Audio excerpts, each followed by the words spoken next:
Nolan bait that Aura really likes to utilize in the draft up against Rebellion and EVOS last week. This time, ONIC will not let that happen. Nolan and Joy ban in the last slot for both teams. Now, first pick for Aura. Always on the way. They've Your picked team is picking. Kabuki a Claude at the time for first pick, but this time around, Mathilda is the choice for Coach St. DeLucas, one of the hero that has the highest ban rate in the whole entire league so far. I believe it's top 3 currently with Joy and Nolan.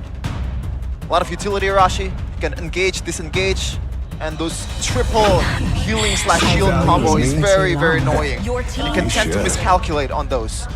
Well, the engage with the Mathilda isn't really as sudden though, right? The Circling Eagle does take a bit of animation to really show its full potential. So with that being said, ONIC might have a way around this because they have a Fredrin that can cancel out some of that damage. And if they get a bit more crowd control, along with this carry, they can pretty much delete someone before the Mathilda can even be in the conversation. So we'll have to see. With this Mathilda, are they going to go for immobile tanky heroes we usually see? It's going to be the Claude first. Along with that, it's going to be the classic Barat strategy. Let's see how this plays out. The hero that has granted Gugun that amazing stat line when it comes to objective control, Lord rate and Turtle rate. But when you have Dive in one team, ONIC will try to counter it with that Minotaur. Still though, right? This Turtle neutral objective battle will be very interesting to see how they execute it. The Mathilda could bait and switch that Minion's Fury, but Barat also has a built-in anti-CC mechanic within the Deton as well. He needs to time it really well though, because if Kiboy waits for that to pop in first, Aura might be in a bit of trouble early game. I think as long as Gugun does his job, I think it's Aura's turtle to take, unless Kairi and Kiboy make something happen around that Barat. But this is an interesting ban here. Glue ban? Something that you don't see every day, Rashi. Blue for the Iran, probably hinting at wanting to have some kind of solid backliner, not wanting to be zoned away. If they ban it out, it seems they're going to go for a proper front-to-back composition. They do have the Minotaur and Fredrin, so a lot of different ways to try and get that mini engage without really relying on a big ultimate. But I think, especially for Aura, with the strong front line right here, I would think that against a Minotaur and Fredrin, they would want some kind of range, some kind of long-distance threat here to try and get something, you know, information, bit of poke damage as well, before the rest of the members can really collapse on that objective, on that target. So the choice of to live in the second phase is to trick the Paramis. Reaper. We've seen this guy wreak havoc or like being a very nuisance member of any team, to be honest, because it offers a lot of utility and also durability. And when you have utility jungler as well, it becomes harder for you to, you know, commit into a team fight or an engage. Really tough, especially considering they have a Claw. They want to utilize that Blazing Duet as much as possible. I thought they would want to go for the Benedetta ban, or actually Taquito ban, but they went for Benedetta. So it's Glue and Benedetta, 2 bans towards Aran. Are they possibly eyeing at a Paquito pick to deny Aran his usual style? If they put the Paquito in the hands of Boots, I mean, finally we're going to see this man have the chance, have the opportunity to really flex his muscles in the laning phase. Not only just showing his macro, you know, team fight knowledge. They do have the first pick, so we'll go for, let's assume that happens, or we'll have to have a plan B right here if it is taken away, which it definitely is. Good combo, Paquito being picked by Coach Ari. Now Aura, what do they respond with, especially in the EXP laner? I would probably, you know, leaning towards something along the lines of Tarijla just to set up for Kabuki to be able to execute that Blazing Duet quite freely, especially when you have Minotaur on the other side and Fredrin. A lot of CCs to take care of. I'm thinking more X-Board up against the Minotaur, up against the Fredrin. Tanky members are probably going to go for, I'm not sure about the last pick for ONIC, but yeah, Novaria and X-Board would be pretty solid. They would have a lot of kite, they would have a lot of tanky members, beefy too, and range. Definitely in line with what they have shown so far here with their composition. Gives them a good all-in potential as well, and ways to really zone away ONIC during those critical moments. But no, none of the above, Mirko. It's gonna be the Valentina and that Ruby. So more crowd control and chances to steal away a massive ultimate. Right now, just the Minion Fury, I would think. But there's one more pick from ONIC, and it's usually the most surprising one in the hands of Sans. What's surprising here? I think the standard pick should be Novaria, I guess, but... Oh, that's... Oh, that you know would be what? good. But That's Yeah. but the Valentina could possibility, steal it. yeah. If they True. dive, it would be. I mean, they already have Minotaur, so adding Odette doesn't really matter for me because it's already a good ultimate two together. Yeah, they could overwhelm him with big ultimates, but might be too risky to pick up the Odette. Something safe would be Lilia, right? Yep, that's it. Oh, Never mind, we don't do classic safe. We don't do safe at all. Okay, so the only possible threat for Sans here, I think it's going to be Kabuki. He has to watch out for Kabuki first before going for that Mystic Gush. Rashi, what's your thought? Before that, I have a question, Rashi. Ruby, first time for Aran in the XP. We know he's crazy with it, you know? He's the first guy to go full damage Lethal Ignition Benedetta.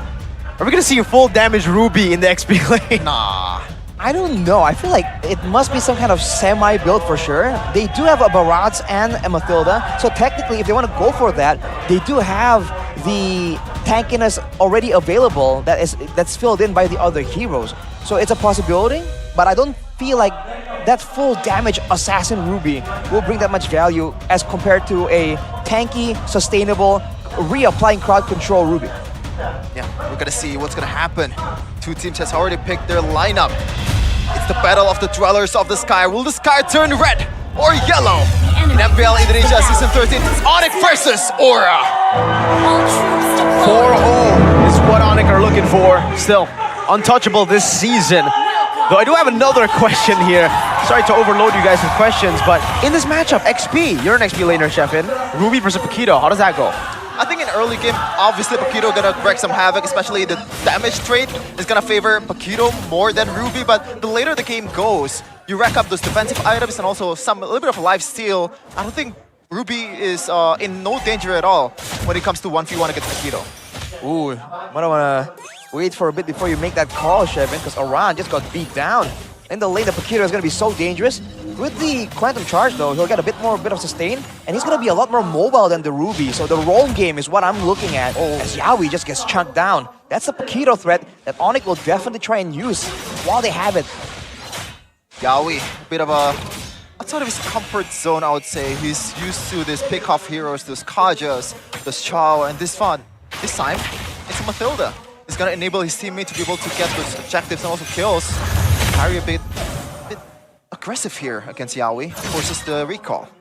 Looking at the emblems though, like almost exact same. In the jungle, it's the exact same. But in the EXP lane, you see the Quantum Charge against the Brave Smite, so tankiness for that movement speed. So I assume Boots will be playing a bit more craftily, moving around the sides instead of just going all in the front line. And in the gold lane, it's Kabuki with a bit of tankiness and the tenacity, and Albert going for more attack speed, more damage as well, 1v1. So Albert's showing his signature aggressive style. Look at this, the setup towards the turtle. I think Aura already has something in mind, has the bushes covered by Yawi and Yeskiel, but Gugun and Kairi actually goes for Thriller, Ashi. What's your thought on that?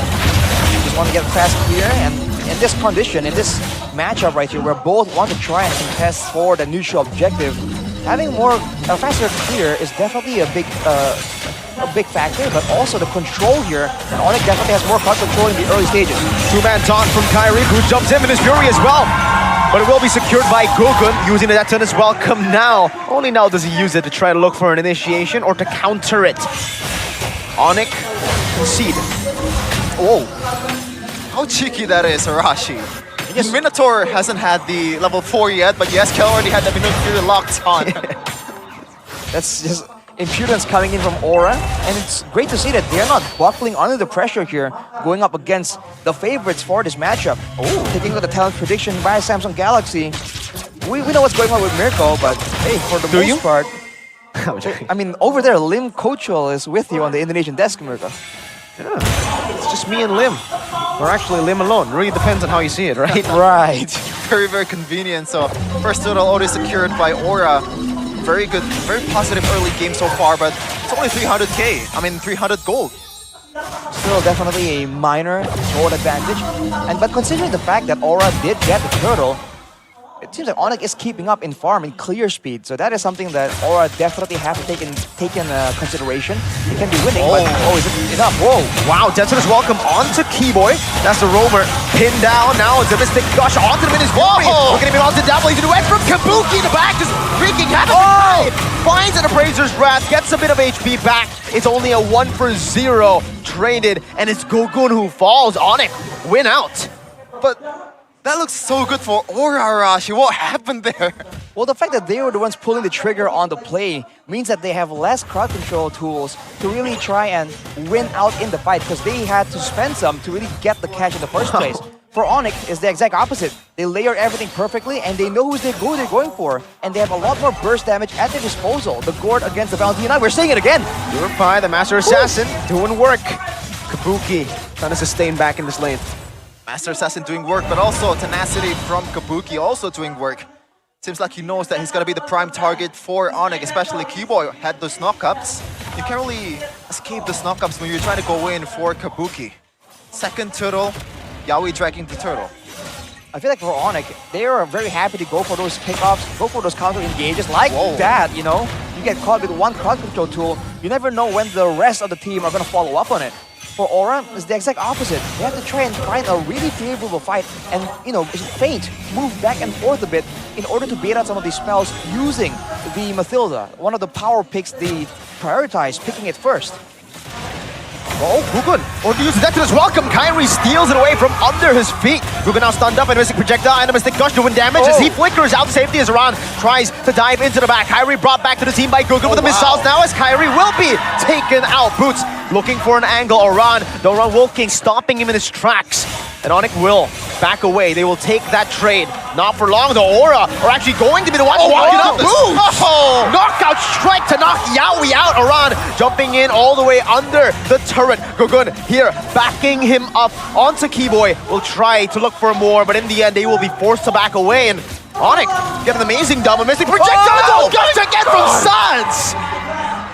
The highlights just pouring on over and over again. Aura thought they had a sandwich, but it looks like it's gonna be a knuckle sandwich for Boots. Oof. Oh man. We have time to process. Those micros. We're getting a bit of a break here. The shields. Fortunately, man, out of nowhere. It was looking pretty calculated, pretty contained until it wasn't. ONIC, man. Everyone was talking about how Boots isn't a mechanical guy. He doesn't really make the plays happen. On the Bakito, the fact that you have so much shielding right there, he just made the right call on what skill to use, which skill to empower, and they just caught Aura completely off guard. Same goes for the Gord's pick-off potential, man. This is not the first pick-off that Sans has facilitated so far. So Aura will definitely have to try and plan around this somehow. That turtle battle was also insane, man. The fact that I believe I saw the turtle's HP was at 20, so the retribution was almost on point for both of these guys, and Kairi ended up winning it. Do you think that's luck or Hey, a bit more luck? a bit of both. Even if it is luck, luck is a skill, bro. If you can consistently be lucky every single time with your red trees, then I don't even think you can say luck is part of the game. Yeah, I mean, I think some people would pay good money for that. The chance to be full, always lucky, that's a skill. For sure. Well, it does show though that, hey, Kairi is winning so far, but not easily, by all means. Yeah. Both the teams are setting up for their junglers really well, trying to time the crowd control well, and the retributions, like you said, Shevin, is only a margin of 20 HP is what's separating who gets this neutral objective, so it's still very much intense. Man, what a game so far. A lot of highlights, a lot of engages, a lot of moments that you can clip and get a lot of views on YouTube, but TITV? no, CITM, Sheffield in the Mosque. Brother, what's that? Wait, what? No, He is fasting, you know, it is the month Yeah. of Stay holy, my brothers. Player head-to-head halal. though. Kiboy and Yawi. Hero Pool 7-3, so Yawi has more, I guess, utility in terms of like that Hero Pool, but in terms of like pure stat line Arashi, it's a total domination, but it doesn't really show like the individual prowess that these two guys have. I think what really shows is the higher KDA and higher teamfight participation. Because for the most part, I feel like ONIC is very comfortable just going for those big fights, and they have a lot more experience just doing unpredictable stuff in the middle of a big team fight. Whereas for Yawi, it's a bit more straightforward. Mainly, I think, because of how the team has been playing.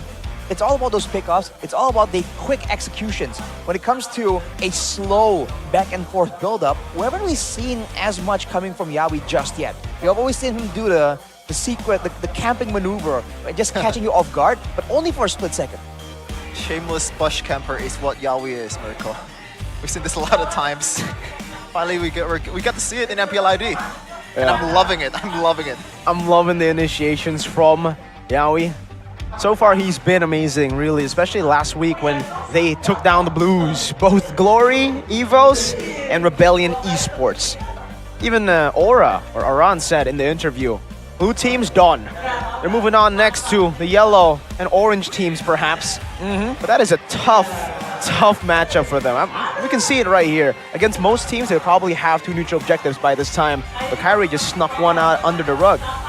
Can we talk about like the unexpected things happening in this MPL ID Season 13? Because is EVOS and RQ being in the red zone is in your bingo card, Rashi? What do you think, bro? Like, what? What kind of question is that? No, I wasn't expecting that at all, man. I really thought that I had different teams in my prediction for that 7th and 8th position. RQ was definitely not in those predictions. Yep. But we'll see, man. Again, Mirko always says it's a marathon, not a sprint. Yeah. I wholeheartedly believe it, stronger and stronger every week. So we'll see, I wonder man. why you start to believe We'll it. see, man. I really wonder why, Arashi. Okay, do you think there's like a certain amount of time or like a certain amount of matches where we can say like, oh, this is the verdict of this team. This is what this team can do in the postseason, in the playoffs, later in the season, or like it's like always different each week? I think early on it will be different. Later on we will be able to get verdicts on most of the teams. But even then, really, nothing's for sure, man. We comment on the team one week saying that they are bad, and then next week they become world champions, you know? Sometimes it happens. It has happened a few times, actually. I mean, you gotta remember, even in the previous few seasons, right? It's been the case that towards the last week of MPL, we're still kind of questioning, okay, who's gonna end up where, right? So that's showing again how much more competitive the game is. And now we have some info here about this guy, Shevin. Yeah, during the 2 weeks of MPL Indonesia Season 13, Gugun ranks first in Turtle and Lord Terminator, 18 Turtle and 17 Lord. And I believe both of these stat lines is over 70% straight. But we're going to get back into the game, and looks like, is it still the same? Yep. I believe. Still pretty same, yeah. I don't think anything big has happened just yet. I want to call some attention to the battle spells though, because Aura does have Kabuki on the Purify. That's the same for ONIC, and they don't have a Matilda either. So ONIC is doubling down on just standing their ground and trying to beat out in damage output with the true damage coming in from the Gourd and the carry. But if Albert gets caught here, which happens due to his aggressive nature, that could be this window of opportunity that Aura could be looking for, especially with Yawi facilitating it. Look at that. Radiant Armor first item for Soul. What's gonna happen here? The projectile and the gush. A good guiding win from Yawi, though, prevents the dive from happening. Albert dealing a whole lot of damage onto that turret, sieging it down real quick, and Ron is already down to a quarter of his HP again.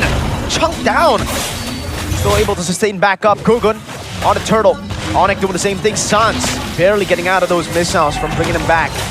Harry's holding on to the turtle right now as Gugun is still one level ahead. Circling Eagle over to Kiboy, knocks him up. Detona's welcome. Beats up kairi, and the retribution should be there. Gugun finds it. Kiboy very low, so able to jump out. Mystic Gush, and he appraises Wrath.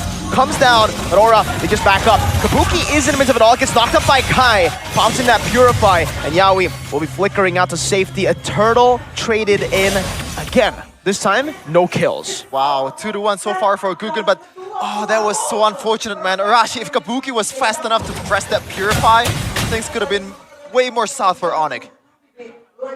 I mean, it's already pretty south, man. They lost the neutral objective, and they did, I guess, trade it now, the turrets in the bottom and top side. But Aura got a turret in the middle of all that, because they did go for a big swap. They put Kabuki alone on the other side, just farming, and so Aran was already faster to rotate, to be present in the fight. And especially early on, 8 minutes, the fighters actually have a lot more impact, a lot more things to say. Oh my god. And Boo's trying to save his turret. will be successful in doing so. But man, Kabuki now has that power spike. He has the golden staff and the Demon Hunter sword. So he's gonna be outputting a lot more damage than ONIC can just ignore. Especially because Kairi has been taken very low towards the mid to end phase of all of these fights. Audience prediction still as strong as ever, 80% for ONIC. I mean, we've seen a lot of times where ONIC were in the back foot and somehow, some way they still won the game with like one crazy engage from Kiboy. A lot of times actually internationals or national level competition. And that's why it's 80-20, Mirko. For sure. ONIC are definitely still favorites here. Even though early on they are losing the neutral objective game, they're still up ahead here in terms of kills and the gold lead. Also still favoring them. So Albert's been farming really well. But really, when it comes to gold, who's holding most of it for ONIC, Arashi? For ONIC? I feel like it's a bit more spread out actually. I think we have to wait till we see the charts to know for sure. I think for now, a lot of it is still being given to Albert. Knowing that he has to scale toward the late game. But Boots, whoa! Flask of the Oasis right there to save Kabuki. That would have been crazy. An assassination of Kabuki up top. He had to use his Purify. Yep. And that's a green light for ONIC to go for the Lord. Boots is still up top. This might be the chance for retaliation, but Gugun I think double overstanding here. We're already eyeing for a opening.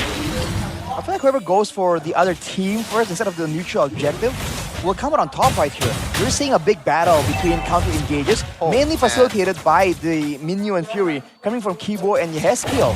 So I feel like one of these days, one of these teams are gonna just jump straight onto the jungler and try and get an instant pickoff before the fight even begins. I think so far, Sunset's Boots, the only thing that's in their mind is how to chunk up his HP because they're not going out of their bush to deal damage to all the frontliners around in Gugun.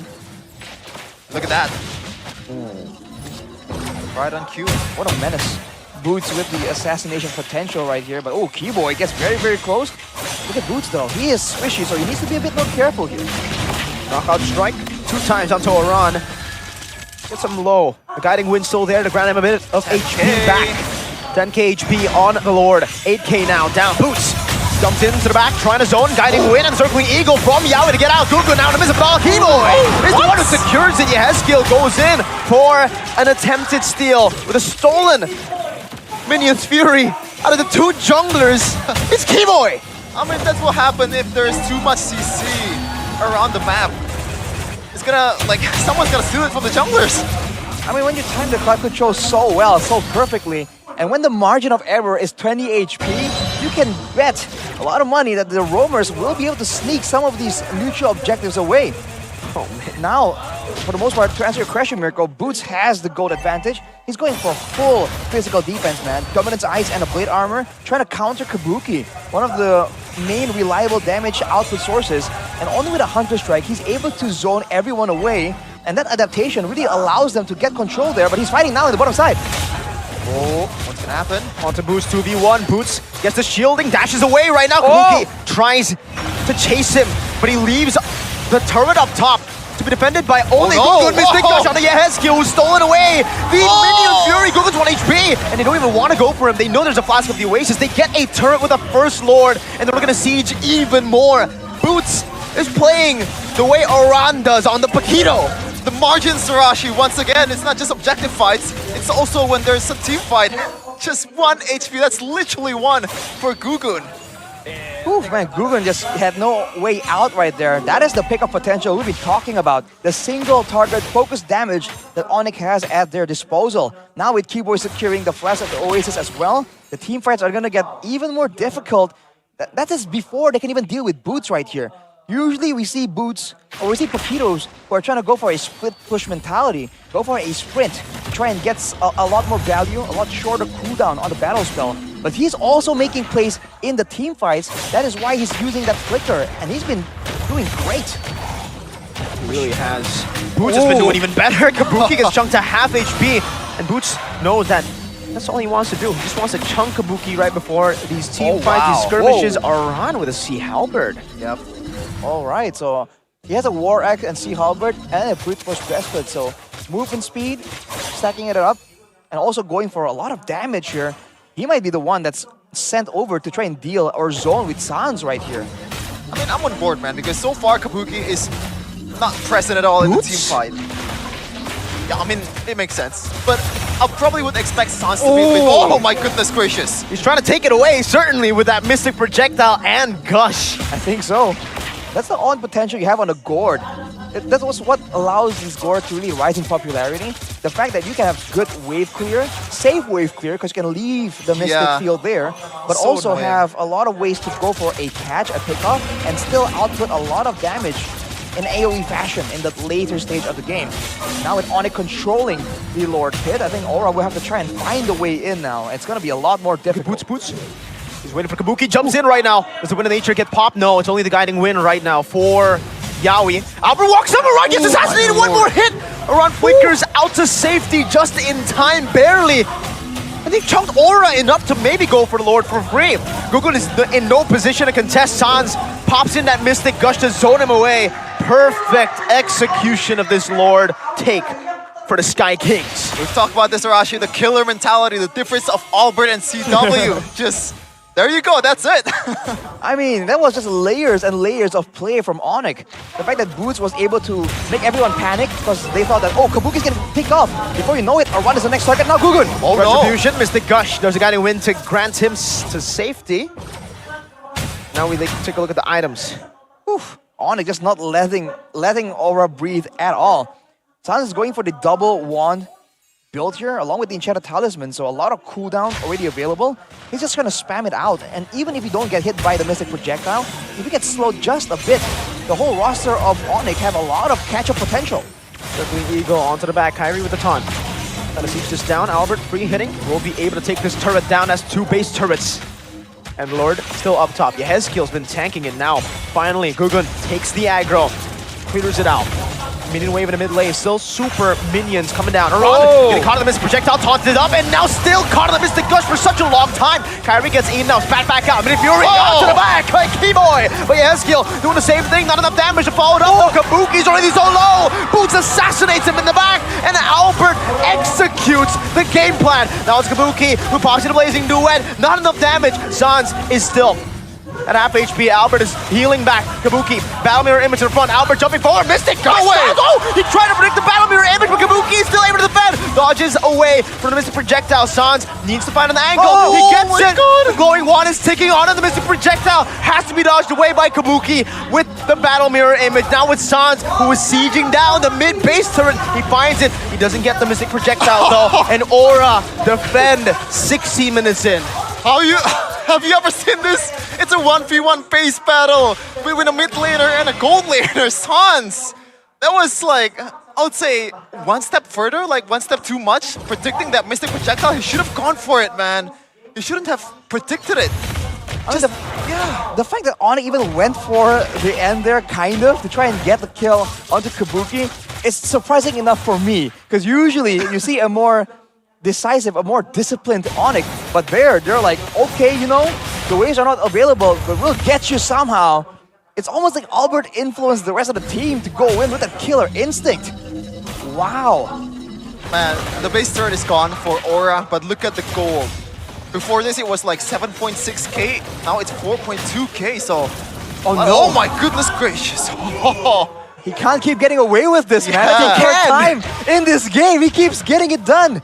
And that is the big factor here. The difference in magic damage output between Yehezkiel and Sans, and from how far.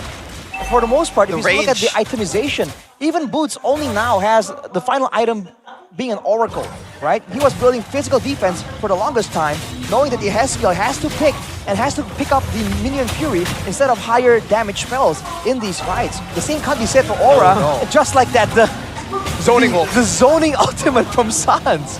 And also, just to add to that, Arashi, I believe Yehezkiel actually prioritized the anti-regen item instead of penetration, so no threat at all for the frontliner of ONIC in terms of like magic damage. They can stack up the physical damage item or like physical defense item as much as he can. Well, I think the first item, at least for the Valentina, was the Lightning Truncheon. But again, how close can you get to the backline of ONIC to output that damage? It doesn't seem like ONIC, especially Sans and Albert, are too concerned about it.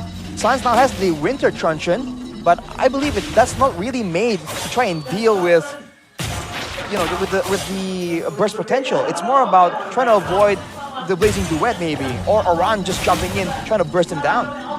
How do you defend this? How do you defend this against Sans and Albert? Boots is still looking for an angle to fight. Aran trying to hold Kiboy down. They're actually doing a good amount of damage. Yehescu, what? All the way in the front, gets baited in by Sans.